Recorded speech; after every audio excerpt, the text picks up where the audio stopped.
ముఖ్యమంత్రి వైఎస్ జగన్మోహన్ రెడ్డి ప్రభుత్వంపై ద్వేషంతో 66 లక్షల మందికి పింఛన్ అందకుండా చంద్రబాబు నాయుడు చేస్తున్నారని, రాష్ట్రంలోని దివ్యాంగులు, వృద్ధుల ఉసురు చంద్రబాబుకు ఖచ్చితంగా తగులుతుందని వైఎస్ఆర్సీపీ నగర అధ్యక్షులు ఎమ్మెల్యే మల్లాది విష్ణు మండిపడ్డారు.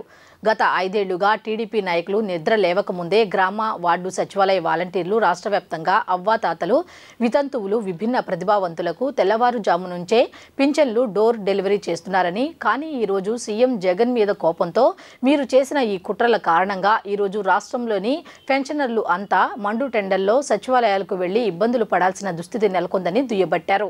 సింగ్ నగర్ ఆంధ్రప్రభ కాలనీలోని జనహిత సదనంలో ఆదివారం ఆయన విలేకరుల సమావేశం నిర్వహించారు. ఈ సందర్భంగా ఎమ్మెల్యే విష్ణు మాట్లాడుతూ, వాలంటీర్ల వ్యవస్థ అంటేనే చంద్రబాబు అండ్ కో భయపడిపోతున్నారని, ఓవైపు వాలంటీర్ల ద్వారా పెన్షన్లు పంచడానికి వీల్లేదంటూ నిమ్మగడ్డ రమేష్ కుమార్ చేత సీఈసీకి లేఖలు రాయించి, మరోవైపు పింఛన్ల పంపిణీ చేయకపోతే ఆందోళనలు చేస్తామని చెప్పడం సిగ్గుచేటని ఆగ్రహం వ్యక్తం చేశారు. గత 5 ఏళ్లుగా టీడీపీ నాయకులు నిద్ర లేవకముందే గ్రామ, వార్డు సచివాలయ వాలంటీర్లు రాష్ట్ర వ్యాప్తంగా అవ్వాతాతలు, వితంతువులు, విభిన్న ప్రతిభావంతులకు తెల్లవారుజామునే పింఛన్లు డోర్ డెలివరీ చేస్తున్నారని, కానీ ఈరోజు సీఎం జగన్మోహన్ రెడ్డి మీద కోపంతో మీరు చేసిన ఈ కుట్రల కారణంగా నేడు రాష్ట్రంలోని పెన్షనర్లంతా మండు టెండర్లో సచివాలయాలకు వెళ్లి ఇబ్బందులు పడాల్సిన దుస్థితి నెలకొందని దుయ్యబట్టారు. పింఛన్లపై మాట్లాడే నైతికత టీడీపీ నాయకులకు లేదని ఎమ్మెల్యే విష్ణు అన్నారు. వైఎస్ఆర్సీపీ ప్రభుత్వం అధికారంలోకి వచ్చిన ఈ 5 ఏళ్లలో 2024 ఫిబ్రవరి నాటికి 44,480 మందికి 3,000 రూపాయలు చొప్పున ప్రతి నెల 12.21 కోట్ల రూపాయలు అందిస్తున్నామని, టీడీపీ హయాంలో పోలిస్తే దాదాపు 4 రెట్లు అధికమని వివరించారు. రాష్ట్రంలో ఏర్పడిన బీజేపీ, టీడీపీ, జనసేన మాయ కూటమి కుదేలైందని, ఈ విషయాన్ని స్వయంగా పరిపూర్ణానంద స్వామి స్పష్టంగా చెబుతున్నారన్నారు. రాష్ట్ర అప్పుల గురించి మాట్లాడే ముందు కేంద్ర ప్రభుత్వానికి ఎన్ని లక్షల కోట్ల అప్పులు ఉన్నాయో బీజేపీ రాష్ట్ర అధ్యక్షురాలు పురంధరేశ్వరి సమాధానం చెప్పాలన్నారు.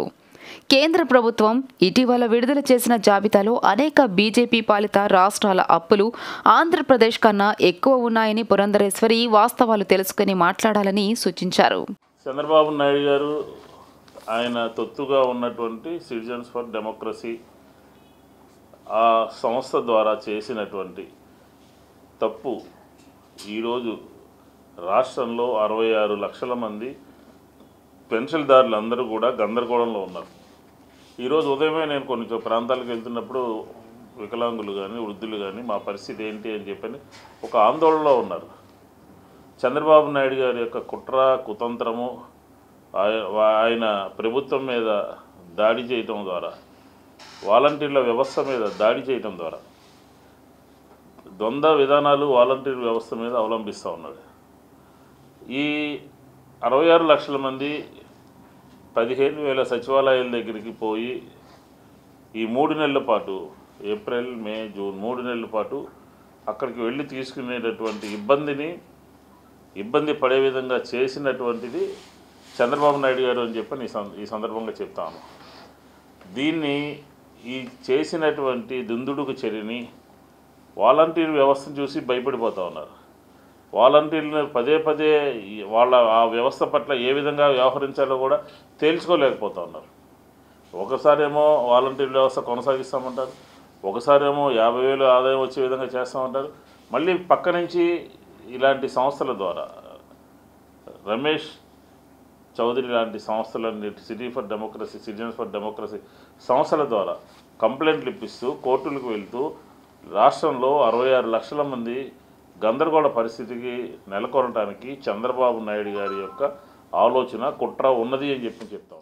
సమావేశంలో కార్పొరేటర్ శర్వాణిమూర్తి, వైఎస్ఆర్సీపీ నాయకులు అఫ్రోజ్, ఆదినారాయణ, మేడ రమేష్, సనగశెట్టి హరిబాబు, సౌమ్య, బాబు తదితరులు పాల్గొన్నారు.